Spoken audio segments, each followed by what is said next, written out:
I'm sure people can change. Maybe he's entering his magical girl era.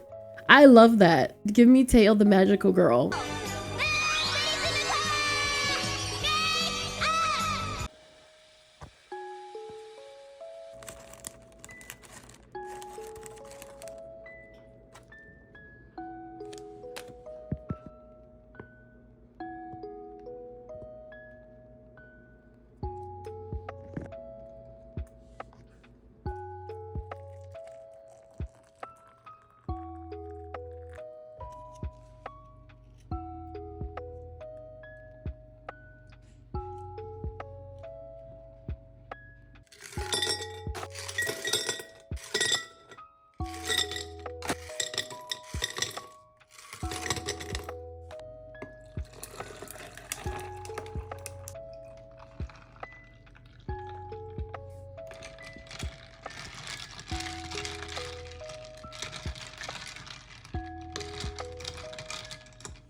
Hello and welcome back to my channel. I am Sleepybug. If you are returning, I miss you, Sleepyhead. And if you are new here, it is so nice to meet you, cutie pie. And welcome to the club of all things oh so cozy, oh so sleepy, and oh so sweet. So, okay, for real this time. For real this time. For real this time. Today we're going to be doing the last little nidbits of 14 days with you. Okay, there are a few things that I want to do, so this is probably going to be like a rather short video. This might be like, I'm even gonna do that to myself because then I'm a jinx myself. Anywho, I'm excited. You're excited? Let's do it. It was beginning to get dark once I arrived back at my apartment complex, so I quickly ushered my way up the staircase and onto my floor. But as I'm making my long trek up the stairs, I bump into someone lingering around the corner and almost lose my footing. Who is she? First of all, I love the fit. I love the fit. The fit is fitting. The fit is fitting. And look at that cat. That cat doesn't let you sit with her at her table. You! Who? Me? Yes! Have you been getting my complaints? Complaints? About the rats! You have rats? What? Is this our landlord? She really didn't know? This woman was supposed to be my landlord, yet she had no idea about the rat infestation or the broken elevator? Unbelievable. How could she be in charge of an entire apartment complex and not hear about a single complaint?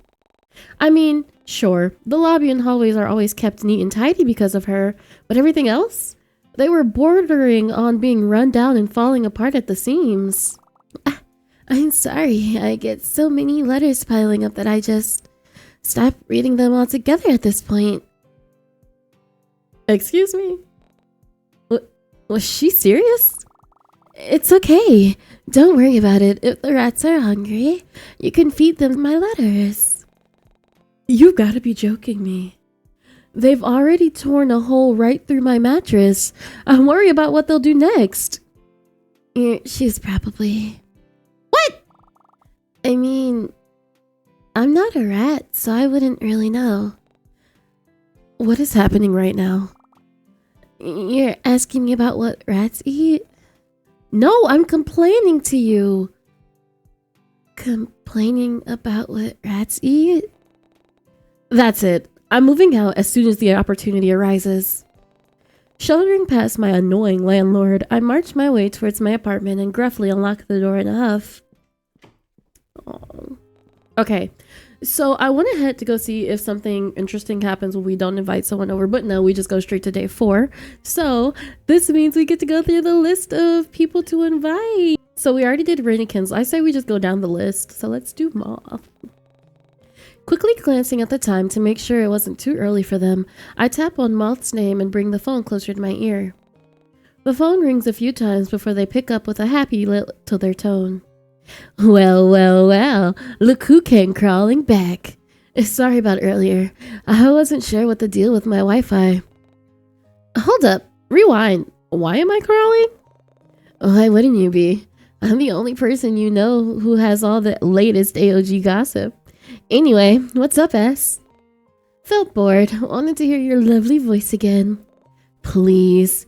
I can hear the sarcasm dripping through the phone right now. Seriously, what's up? How did they know me so well?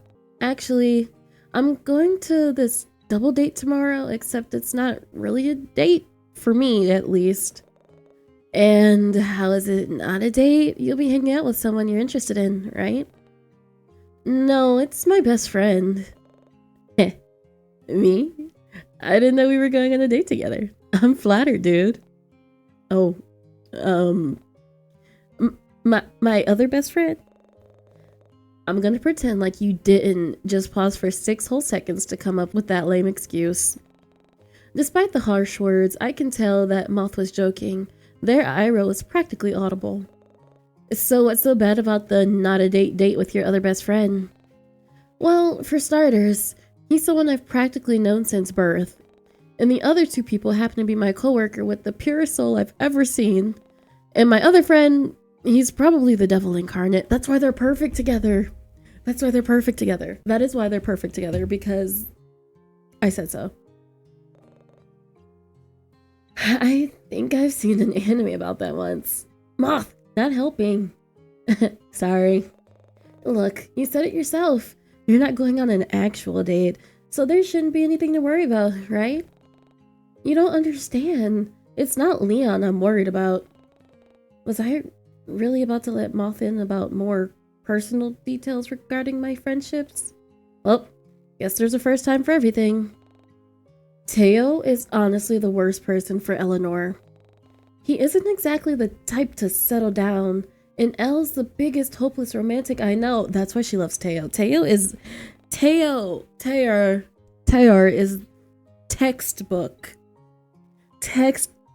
bad boy, a terrible choice. He's a terrible choice, and he, for all the sweet baby girls out there, it's the I can fix him. I know. I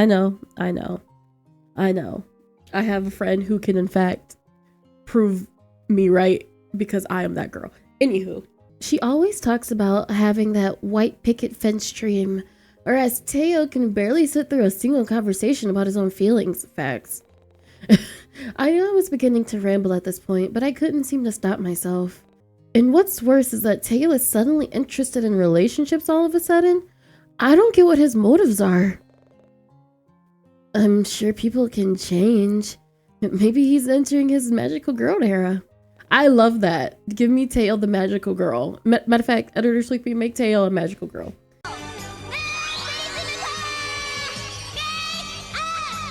It was a weak response, but I could tell Moth was being sincere about it.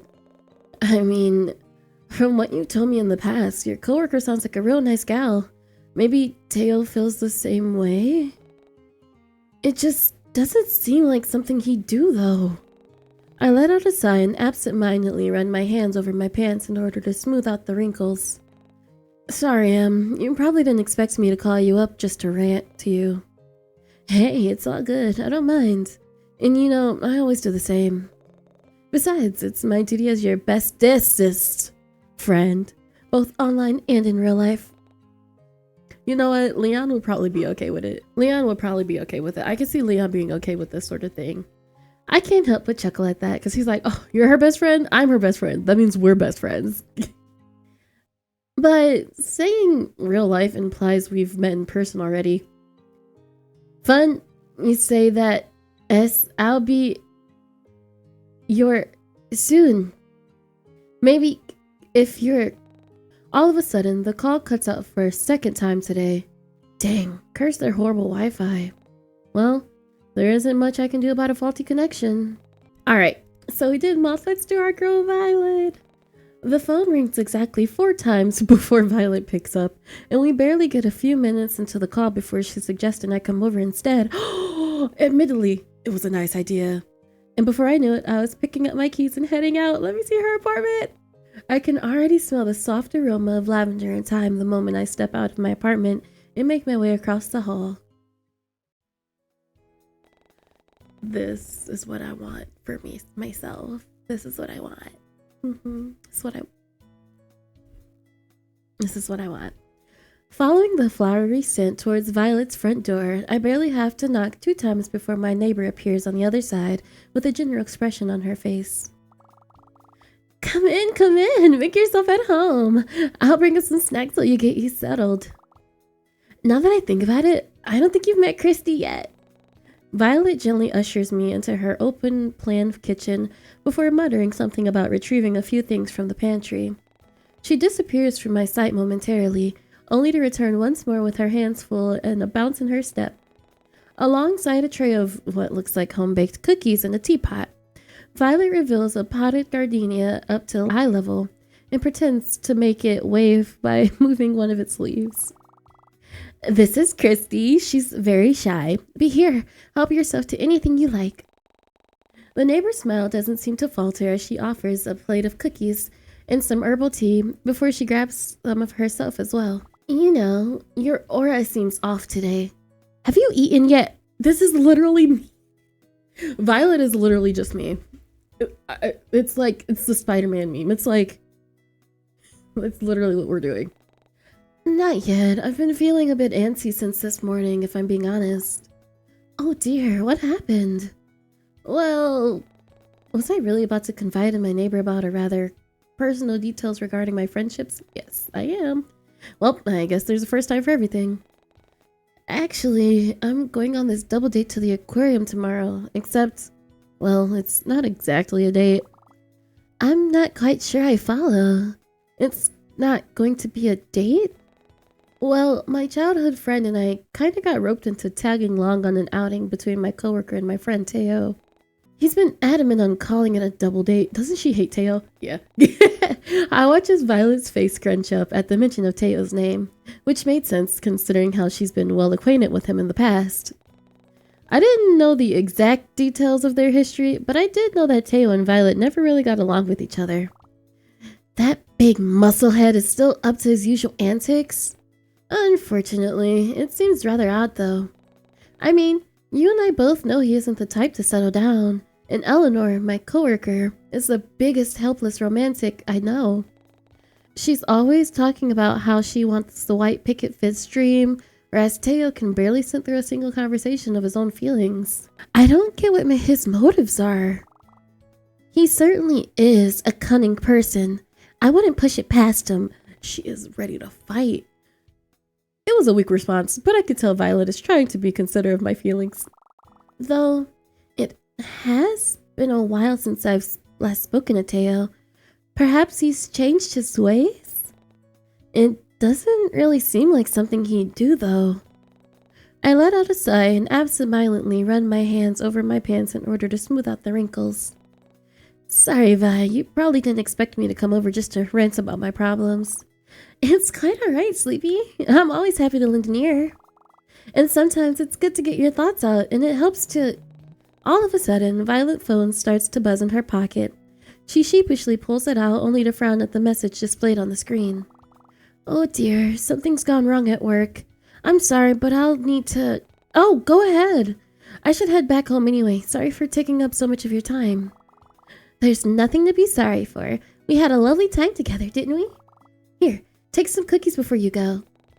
I don't get much of a choice before Violet deposits more of her baked goods into my empty plate and places it in my hand. Violet. She even walks me to her door before stepping out behind me as well, and it has me wondering if she's about to head to the workplace at this hour. But it seems my thoughts are answered once Violet procures a set of keys from somewhere and begins the lengthy process of locking her door. When I catch that landlord again, I swear. Enjoy the rest of your evening. Oh, Sleepy? Her gaze seems to drift off from my face to the stairway behind me. No, never mind. Good night, Sleepy. Make sure to lock your door once you're inside. Sure. With that awkward farewell, I leave Violet to her own devices and head back into my apartment across the hall. I think I'm gonna save Conan for last, just because I feel like something about Conan. I'm gonna save him for last. Let's do Elanor. It takes a while before Elanor answers, but she seems more than happy to come over to my place and spend some time together. And so, I quickly turned the lights back on and cleaned the place up and anticipate her arrival. Hello, Sleepy? I hope I got the right address. Barely 20 minutes pass before I hear Eleanor's soft voice at my front door. Almost immediately, I leapt to my feet and unlock it with a smile. Eleanor, hey! Sorry for calling you over with such a short notice, especially after chatting your ear off the entire day. It's no problem. I don't mind spending time with you. That reminds me. Without missing a beat, Eleanor reaches into the depths of her bag and pulls out a small object. Ta-da! Your favorite bookmark. I found it all alone on one of the shelves earlier today. Oh? Did I really lose one of my anime-themed bookmarks? I thought I left it besides my other stationery equipment at my desk. What was it doing on a shelf? Hey, thanks. I don't remember leaving it there, though. Oh? Perhaps one of the children put it there? You know how they can get. You've got a point. I wouldn't put it past Teo to do such a thing. Oh. Ooh. We get to hear how much she likes Teo. If I find out that she actually genuinely likes Teo, then I'm gonna feel bad for being so rude and going into that goddamn closet. Although I was only trying to make a silly, lighthearted joke, I noticed Eleanor's posture straighten up at the mention of Teo's name. Everything okay? I'm rather nervous, actually. This is a little embarrassing, but it's been a rather long time since I've gone on a date with someone. Eleanor tries to hide her flushed cheeks by stuffing her face full with some of the snacks I laid out on my coffee table. Are you worried about Teo? He's not exactly a bad guy, but... Sleepy? She slightly tilts her head to the side in confusion, and admittedly, I find it rather adorable. What's wrong? Can I be completely honest with you, Elle? Almost immediately, she nods her head and scoots closer to me. One of her hands reaches for mine and she gently gives it a squeeze in a reassuring manner. Eleanor! Teo isn't... Well, he's not exactly the type of person who wants to settle down or be in a relationship, let alone go on dates unless it's for his own benefit. I search her face for any sort of reaction before continuing. It was honestly a little strange watching him act that way in the library this morning. Oh. I feel a sudden pang of guilt wash over me as Eleanor pulls away slightly, bringing both of her hands to her chest as if it'd make her seem smaller. Eleanor. I suppose it would be a bit silly for a good-looking guy like Teo to be interested in someone like me. Honey, he needs... Hey now. It's okay, I'm fine, really. This wouldn't be the first time something like this has happened. This just proves that men really are not worth a cent most of the time. Because child. But I'll get over it. Nothing a good romance novel couldn't solve. She gives me a soft smile, though I can tell by the shakiness in her voice that she wasn't speaking the truth. Was it really that hard for me to accept that maybe Teo was interested in Eleanor after all? Yeah, that seems a bit right, a little bit. Listen, you're lovely, Elle. I'm sure Teo noticed it too, which would explain why he was so insistent on inviting you out. You really think so? I know so. I couldn't ask for a better workmate. Me too. You don't know how happy I am to work with someone like you, Sleepy, and... All of a sudden, Eleanor's phone vibrates from somewhere within her handbag, alerting her of an incoming text. It seems Kiara's having trouble with something at home. Do you mind if I... Oh yeah, go for it. Sorry for inviting you over at such a late notice. It's okay. I'll always make time for you. Eleanor, what you trying to get into, girl? I really must be going though. Thank you for having me over. Make sure to eat something hearty before you go to bed, but wait an hour before sleeping. I will. And drink water. I will. And don't forget to close your window before... Oh, hello, Violet. And hello, Catherine. It's been a while since I've seen you both. That's so cute. I love it. I love them. Not wanting to see how this conversation will unfold, I quickly retreat back into the safety of my hallway. Alright, so let's do Kiara. I still needed to thank her for giving me her number, so I tap on Kiara's name and bring the phone closer to my ear.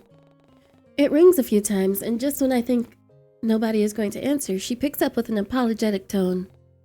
Hello, is this Kiara? It's Sleepy. Oh, hello, darling. Rather late for an evening chat, don't you think? I can sense the faintest hint of humor in her tone, so I try my best to match it. Sorry, I just wanted to thank you for giving me your number, and give you mine in return. I see. Well then, in that case, I'll be sure to save it. I can hear the soft sounds of a pencil scratching against paper in the background, so I can only assume that Kiara is currently working on some designs for her job. Actually, now that I got you here, I wanted to thank you. Thank me for what? For taking care of little Nori, of course. I'm sure you've noticed, but they're not the best at leaving her comfort zone to indulge in some fun. She's always been more of a homebody, but I can tell she enjoys being around you. Oh. She talks about you too, you know. In fact, a little yellow birdie told me that she had a crush on... Ah, Nori, when did you come in? I didn't know she had a crush on us. That's interesting. I can hear shuffling on the other end of the phone before Kiara's voice returns. Ah, looks like I got a bit too ambitious. We'll have to chat another time, won't we? Oh, yeah, for sure. In that case, make sure to have some juicy stories ready for me next time. Toodles, darling. Toodles? That sounded an awful lot like Violet, but before I have the chance to reply, Kiara has already ended the call. Well then, that was definitely something. Man, can we... No, I know y'all want to see Teo. Okay. Without thinking, I tap on Teo's number and bring the phone closer to my ear. It was almost a humbling experience sitting here and waiting for Teo to answer. His hand was practically glued to his phone at all times, so I knew for a fact that he was aware of me calling and was probably letting it draw out this long for his own personal entertainment. But when I'm about to end the call and do something more productive instead, he finally answers with a smug tone in his voice. Why is his chest? Why is his contact his chest? Still thinking about me? It's barely been a few hours. Unfortunately, are you doing anything right now? I might be doing someone later, if that's what you're asking. It wasn't. It wasn't. Oh, don't be like that, doll. I'm just messing with you. What, are you bored or something? Want me to change that? Yes, actually. Do you mind coming over? I have food. You think I'd prefer food over you? That's really cute. That would have worked on me. I am not ashamed to say it. We must stay focused, brothers. We must stay focused. I can hear shuffling from his end and what sounds like the television being turned on. Actually, you live on the north side of the bay, right? In that decrepit rundown complex? Okay, ouch, and yes, but it's only decrepit if you squint. Everything looks fine on the outside. Yeah, if that's the case, then I think I'm gonna rain check on this little evening rendezvous. What? Why? No reason. I just suddenly changed my mind, but don't worry. I can hear Teo shift again before the sounds of the ocean filter in, cluing me in on his whereabouts. He's probably in his beachside villa, standing on one of his many, stupidly expensive balconies that overlook the beach. We'll be seeing each other tomorrow. Surely you can wait that long. You mean you'll be seeing Elanor tomorrow, right? Feeling brave, I figure I might as well call him out on his strange behavior from this morning. The blonde one? Sure. Teo. When I get my hands on you, Teo. When I get my hands on you, Teo. Teo? Sure. You don't exactly sound too certain, or happy for that matter. And you don't exactly sound jealous to me, either. What? Jealous? Did he just say that again? Why on earth would Teo want me to feel that way? He was obviously showing interest in Elanor this morning, so what did my feelings matter to him? None. Look, sun just came up. I'll see you tomorrow. See ya. Teo! Click. All of a sudden, the line cuts off. Jeez, what's up with him today? This wasn't like his usual self and it was throwing me for a loop. But great. Thanks to Teo. I'm annoyed again. Let's do Jay and then Leon. The phone rings exactly 2 times before Jay answers, and we barely get a few minutes into the call before he suggests that I come over instead to catch up. Admittedly, it was a nice idea, and before I know it, I'm picking up my keys and heading out. Give us some more Jay. I haven't had a lot of Jay. I'm excited. The walk to Jae-Hyun's abode was a peaceful one, and I was grateful for the seaside scenery to keep the air cool and my mind occupied. Soon enough, I find myself on his doorstep and I barely have to knock 3 times before Jay appears on the other side. Hey, welcome. Make yourself at home. Mikasa es su casa. I love my party boy. I love the clownfish. He's so stinking cute. Jay shuts the door behind me and ushers me deeper into his cozy little beachfront cabin. Even though my baby cannot dress. My baby can't dress. It's okay though. It's okay. It's okay. That's part of his charm. The faint smell of seawater and driftwood greets me before Jay shuffles past to fully open the curtains and let in more cool evening breeze. You just missed Teo. He just dropped by earlier and took Maple with him. You know how much she loves driving around with the windows down. I'd do the same if my car wasn't so busted. Busted? Or is it the fact that you can't get more than 10 meters without hitting something? Oh, har. I'll be sure to remember that the next time you ask me to drive you somewhere. He casually plops himself onto the sofa before moving a pillow and gesturing for me to join him. Jay already had a bag of microwaved popcorn waiting on the table for us, and when I glanced at the television, I noticed some sort of TV show playing on mute. Just dust off Maple's hair if you see any. She likes to sit on that spot and watch the sequels. I miss her already. You know she misses you too.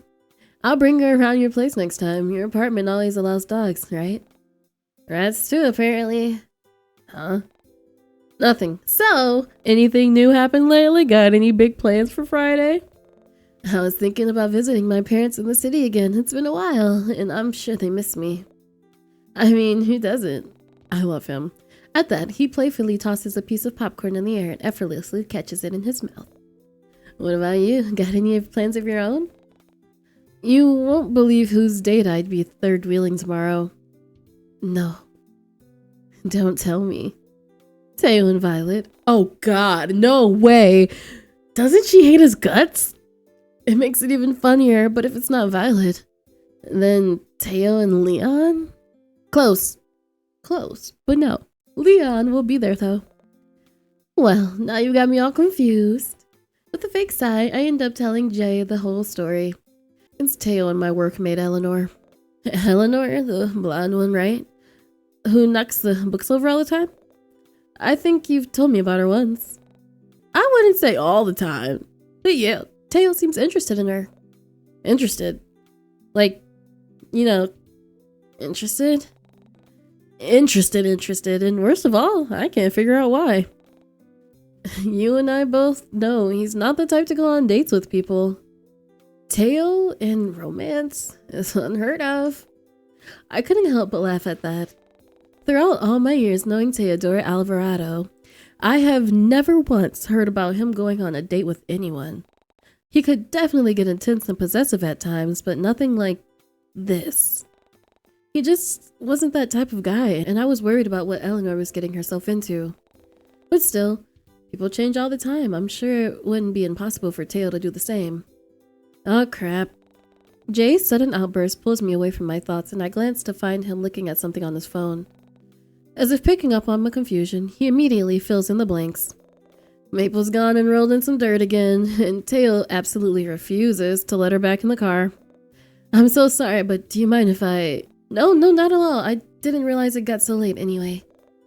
I can drop you off at home if you want. It's on the way. It's okay. I could use some fresh air. If you're sure then. I'm sure. Thank you for letting me drop by. Jay beams at that, and before I step out the door, I offer one last request. Give Maple a good belly rub for me. Yay, time for Leon! Quickly glancing at the time to make sure it wasn't too late for him, I tap on Leon's name and bring the phone closer to my ear. The phone rings a few times before his warm voice in the ocean greets me, and I find myself wondering why he was still on the beach at this hour. Probably starting to pack up from a day of volleyball with a few friends, no doubt. Evening, Sunfish. What's up? Everything good? Hey, Leon. Sorry for calling you so late. I know we already saw each other earlier, but I guess I wanted to hear your voice again. Oh, you missed me that much? I'm flattered. I missed your voice too. I feel at ease talking with my childhood friend, and it probably shows given how I instantly start to melt into the sofa with a soft sigh. Leon is what we need. Leon is what we need. Teo is probably what we deserve.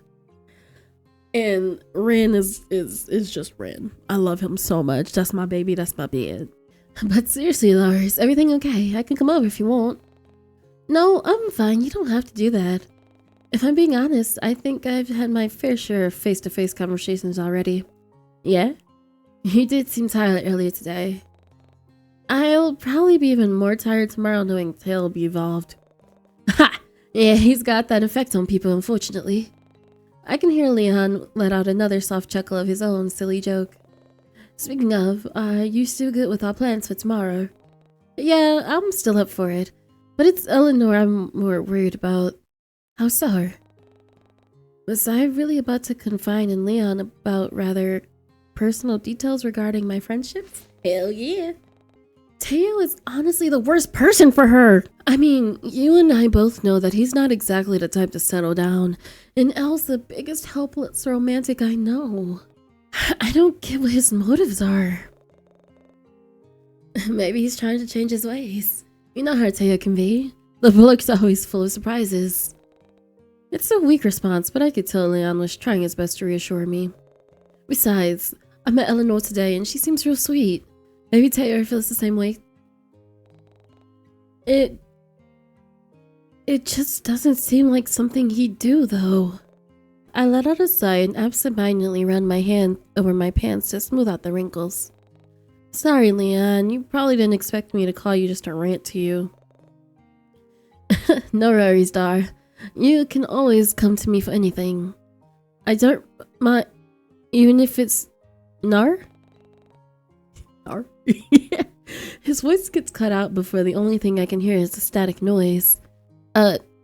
Leon? Hello? The reception is always spotty here. Hey, are you still there, Sleepy? I might have in this call. I'm still here. Can you hear me? Barely. Listen, I've got to go now. But if anything's come up, just text me, yeah? I'll call you back as I'm able to. Don't worry about it, Leon. Thanks for talking to me. Get home safe, alright? Well, now that you said that, I think I'm going to do the opposite. No, Leon. Just kidding. Thank you. See, tomorrow, Sunfish. All of a sudden, the line cuts off. Well, there wasn't much I could do about a faulty connection. Alright, and our last one is Conan. Conan? Admittedly, calling up my boss wouldn't be the weirdest thing for me to do. Alright. The phone rings and rings, though no one seems to pick up. Perhaps he was busy, or maybe he was still at the library. But before I can berate myself for doing something so ridiculous as calling my employer, Conan finally answers. Yes. Conan? This is Sleepy. Sleepy. Good evening. Is everything alright? It's a bit late for these sorts of calls. His concern is evident in his tone, and I almost feel bad for making him worry. Yeah, sorry, I know it's late, but I just wanted to call you so that you'd have my number. Wow. Nice save, Sleepy. Now that I think about it, maybe texting you would have been a better idea. It's quite alright. As long as you're fine. Thank you for your number. Thank you for giving me yours. Oof. This conversation couldn't get any more awkward, could it? Of course, your safety means a lot to me. In the event that something should happen, don't hesitate to call me. Right. An awkward pause ensures, and I'm close to pretending that the connection dropped so that I could end the call. But it seems fate is on my side tonight because suddenly something on the other end of the line captures Conan's attention and pulls him away momentarily. I believe Alice is in need of my assistance. I'll have to go shortly. Oh, that's fine. No worries. Thanks again for talking with me. We'll have to continue this conversation another time. Perhaps when we're both free. Sweetheart, I'm glad we caught that because y'all not listening to me when I say something about him is fishy. When I say sun, actually this whole town is a little bit fishy. Everybody's a little bit fishy, but you get it. Sunfish, angelfish, the shark. Anyway, y'all not listening. Sweetheart. Yeah, sure, definitely. I was beginning to sound like Ren. Ooh. And good night, Sleepy. Enjoy the rest of your evening. All of a sudden, the line cuts off. Well, there wasn't much sense in dwelling in that painful encounter. And with that, you guys, we are done with the first 4 days of 14 days with you. I'm tired. I think I got like everything that I could so far, and if I have not, it just wasn't in the cards for me to get. It wasn't in the cards for me to get. Like as I said, this is going to be a rather short video. I had fun though. It was nice getting to spend time with everybody. I'm excited that I got to spend time with Jae-Hyun because I really like him. But anyway, as always, thank you so much for spending time with me. I love seeing your face. I love having you here. I love being oh so sleepy and oh so cozy. And remember that day by day, moment by moment, we are blossoming like a flower of lavender. Calm, collected, and fragrant. And I will see you in the next one. Bye.